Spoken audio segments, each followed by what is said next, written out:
When I spotted this book at home in Lent and pressed order back in February, little did I know how appropriate it would be. The blurb on the back said, "Crossing the threshold of a Christian home, Gordon Giles spends each day with a different household object, gleaning spiritual lessons from its use and history."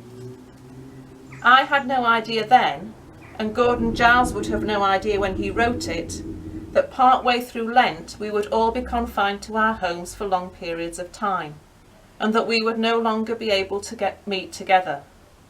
Our homes have become our place of worship. So for Worship Wednesday today, we're going to go on a prayer walk around our homes, either in our imaginations, or maybe if you're using a mobile device, you could go to each room and pause there yourselves. I was prompted to do this after watching Prayers from Cliff College when Ian White gave the idea, and I use it with permission from him.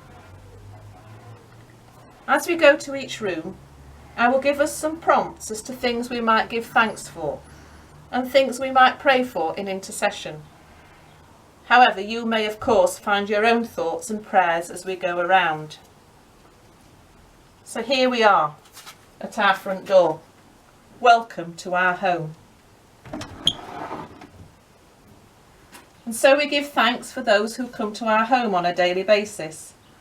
The postman, the milkman, the newspaper boys and girls, the carers, the delivery drivers, the bin men. All of these people going out in this time of lockdown to bring goods and services to our door. We pray that they will continue to feel valued and cared for, protected and kept safe.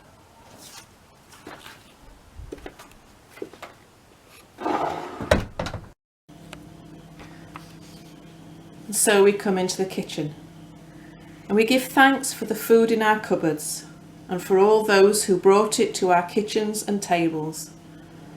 The farmers working in the sunshine and the rain, the warmth and the cold. Those working long hours in factories on production lines and those packing the food. Those delivering to our supermarkets. Those stacking the shelves and those working on the checkout. And as we give thanks, we think of those who are struggling for food, who don't know where their next meal will come from, who are awaiting benefit payments, whose financial status is giving cause for concern. And so we give thanks and we pray for the work of food banks and for charities helping those in financial need, such as Christians Against Poverty. Lord, in your mercy, hear our prayer.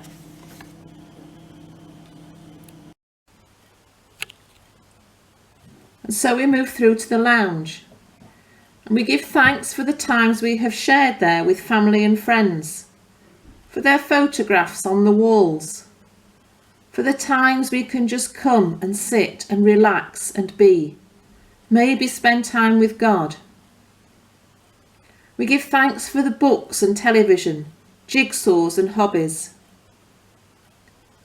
And so we think about those who are alone at this time of lockdown, who have to come into an empty living room with no one there to share conversation, time, joys and concerns, worries, games and fun. Be with those who are alone and help us to remember to keep in contact. Maybe you have memories of visitors in your lounge, gifts from people who have visited you, or mementos from places you have visited. And so we remember that this pandemic, by definition, isn't confined to our country. Families and households and individuals are going through exactly the same thing across every continent of our world. So pray for your families and friends in different parts of the world at this time. Lord, in your mercy, hear our prayer. And so we move upstairs to the bathroom. We're told to wash our hands frequently under a running tap with soap for 20 seconds.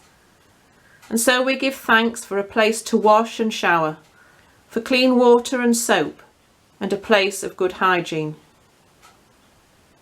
But at this time we think of those areas of the world where there is no clean water, where sanitation and hygiene is less basic than basic, where there is no soap, where people don't have the skills or knowledge or facilities about basic protection, places where hospitals aren't clean, where there are no facilities for sterilisation or isolation.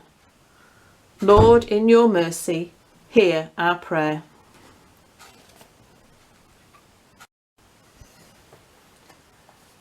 And so to the bedroom, a place of rest, the recharging of batteries which comes with sleep, a place of peace where we can feel safe from what is going on in the world.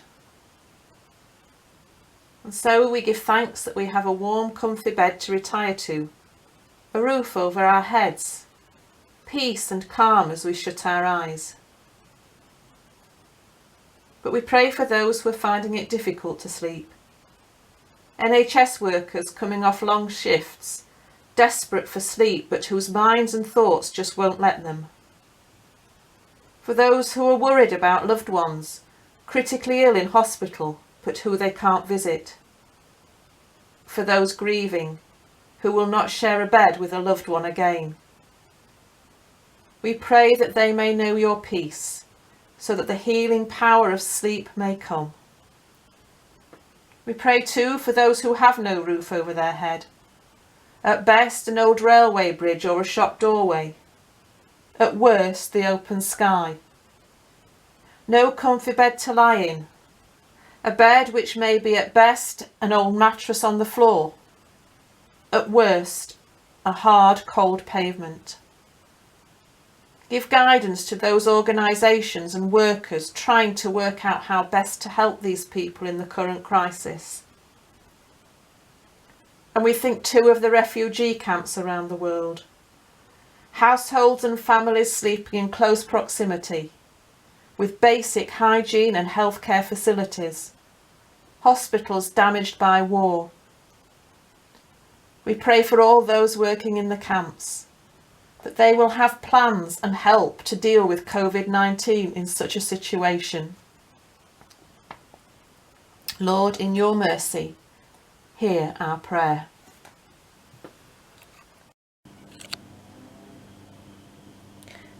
Around this time of year, our garden moves inside for a couple of months as we begin to plant seeds and take cuttings ready for the summer months ahead.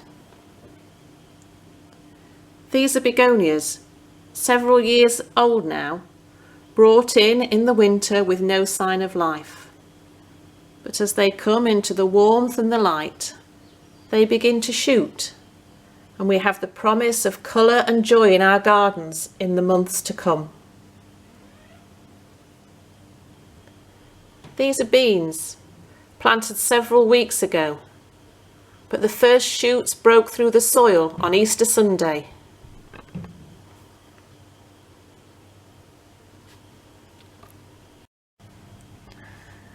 On our prayer walk around our houses, we've given thanks and we have prayed for those in need. And so, Father God, as we look at these shoots, small, delicate and fragile as they are, but with hope and expectation of bumper crops of beans later in the year, we finish looking to the future with hope and expectation. And although that future may at times look small, delicate and fragile, we have resurrection, hope and expectation with us as we take each day, one day at a time. Amen.